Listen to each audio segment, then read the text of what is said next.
Fatal fatulo Samoa Entertainment TV mai Samoa le nei fo so fo. A mai so ta po inga tama matina matua. Fela ho mo mai ai tato fasalonga le nei tu la. Malo le soifua o sine fa.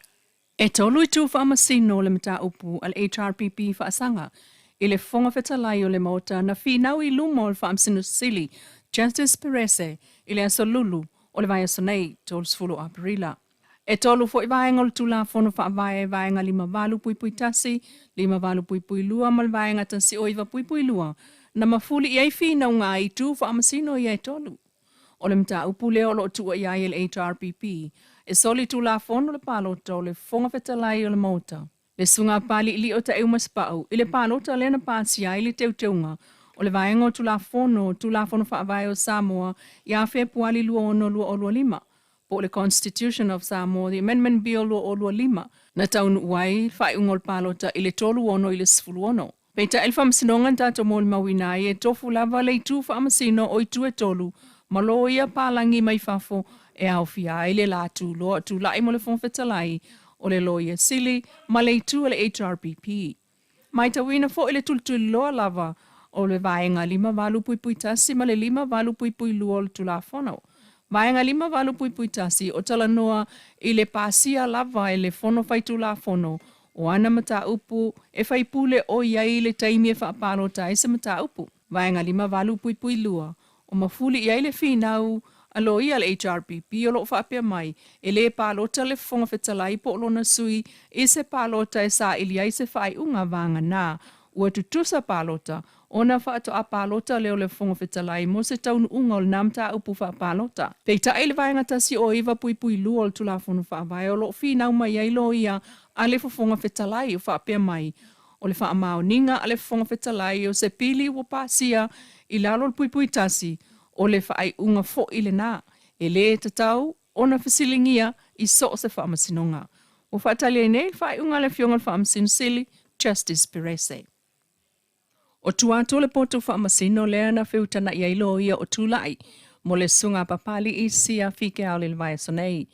O vaenga umalawa ia o le tāpenanga, mo le whaamasinonga o le sunga pali I sia I tua inga o lona sotanga, I le maliu le Professor America Samoa Caroline Garban, ia iunia lua o lua whāna mawatua I le tino, I le maota o papali I vai vaseuta. Peta ai o le toe val a waiolum ta upul vai a sanain tātou silingi ai, le tamaita iloia o tūla ai mō papali I sia le fionga unasa iuni sāpolu, I whafo mai o le potu whaamsino. I le la sanga uo o iai le li poti whafo mai o lo whaatali iai le whaamsinonga.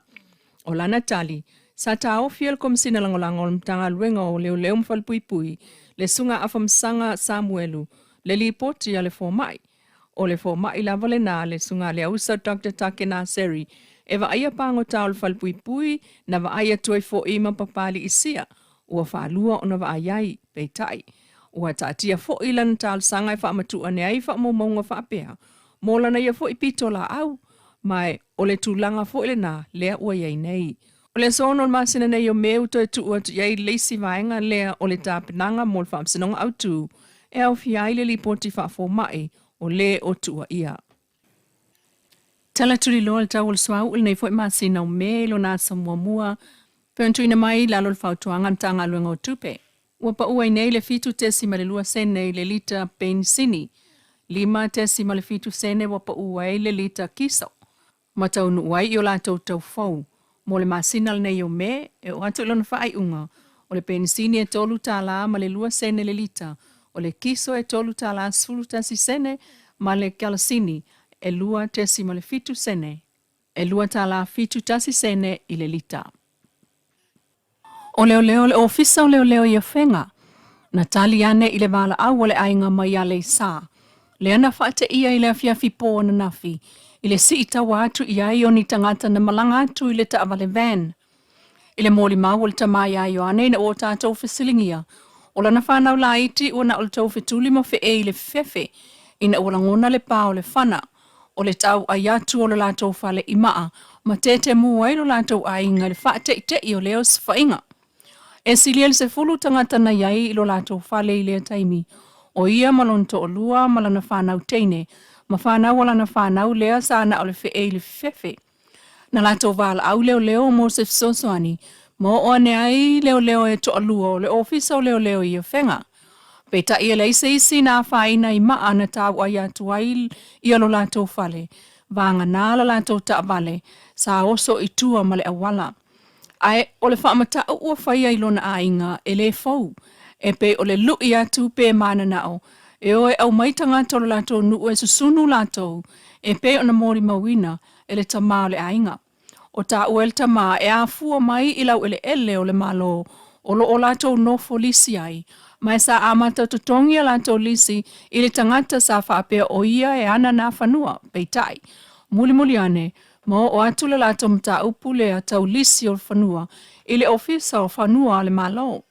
Ma le to e tutongi ai lo se lato tupe i le tangata sa o lato ulua i whiutanai, i le whanua lea. Ele i maua se tātou so ta inga ele tamana tongi ei tupe le ainga lea, mai o lo tātou tāo fia lono swafa peitai. O tā uel tamai ai oane, ua whiutana i sao i nei lapa latou, male ofisa sili o le pūlenga o whanua le malo. Ai ua i lima o leo le latou mta upu, ma wha maonia mai ele ofisa o leo i a whenga, o latou na tali atu le vala awane i ale saa.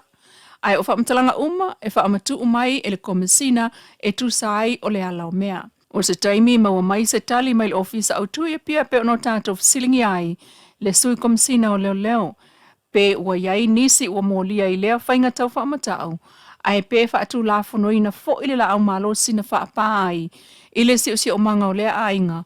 Ma folanga whaamatau na lafo. Ai o le saunga le mu o le ainga i pe ono lātou val a wai leo. Mo se fesosoani. O le fionga pale mia fia me nao mimta afana sau noa. E ta tala alo ia le aso tupulanga tala vau mo suinga wha ona po nei tau teknolosi. Ma feso ta inga tele vabe. O whailonga ai le se fulu tau sanga talon whailonga i Samoa. Malangolango le ofisa o le pule whaatonu. O le nei as whaapitoa e whaamanatu i le masina o Aprila i tau sanga uma. E le uni of so ta inga o lalani ma tulu uma o i tutonu o le whaalapo tonga. Whaavau ma lo au whaatasi au fiai ma le tatou atunu o Samoa.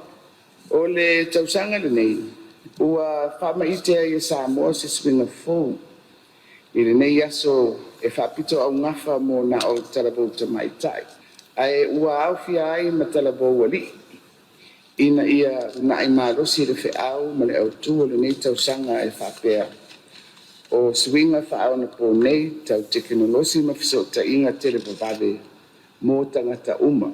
O le nei au tu o lo o talawheunga le lei ma le vainga taulai a le tātou o lo ta ia lai le ngā le tātou malo. I ona tina e ese whapea i ngā le ofisa o puri whatonu. I tau mawhainga e una ia i swinga fōu ma le lei i le fiso ta inga ma teknolosi wha ona po nei. E si itia mawalungai au nanga tu ina atu ale malo i le atunu. Ia whaapea le atina e ina o lona tamau a inga. Ai mai se ai wa no tusa mo tangata uma. Ua mai tawina mai le tausanga i le tausanga. E tusa ai ma wha maunga mai le mtanga wenga wa unga mangamu. Ua alualu luma le whainu mera o teine a onga i kolisi. E tau aveina mata uku whasainisi, whainsinia, computer, matematika. Ai ua tuiti tia le whainu mera o tama onga. Ma o le lu i tele lea o le aso i tupulanga talabou uma alii matamaitai. O lo iei le mo mia tele o to mai whaapitoa nei i tutonu o Samoa. Ma o le mafuanga le ufina ngalo ai le malo ina ia suia le ingoa o le neipol kalame. Mai le ingoa ale uni of so ta inga ale laulangi o lo whaunga ina o le pol kalame mo teine a onga o Girls and ICT. I le ingoa fou o le tupulanga mo whaamatalanga so ta inga mo teknolosi o le youth in ICT. E afua mai la il tausanga le nei, ua afe loas lima. Le ingoa fou o le youth in ICT. E afua mai il tausanga le nei, ua afe loas lima. le ingoa fou o le Youth and ICT ma o le nei kalame e tapena ai Samoa mo nei matai au o le paʻiga taulaʻi lea ia i le tatou malo ia ona faataʻi lea o se faamatalaga ia faamanuia tele le atua i taulemaga o lenei aso ma ua ou fifia tele e faali atu ua tatala aloaʻia le tatou aso faapitoa mo talavou atoa ma le 10 tausaga talo ona faamanatuina le aso faapitoa o tene aʻuga po Girls in ICT i Samoa. Le fiongat palemia, fia me Naomi Mataafa. Samoa na lau Samoa Entertainment TV i le nei tula. Whaftai tāpoi mai, whapoponga i le taimi le nei i le aso atai au e whaasoi fuaia.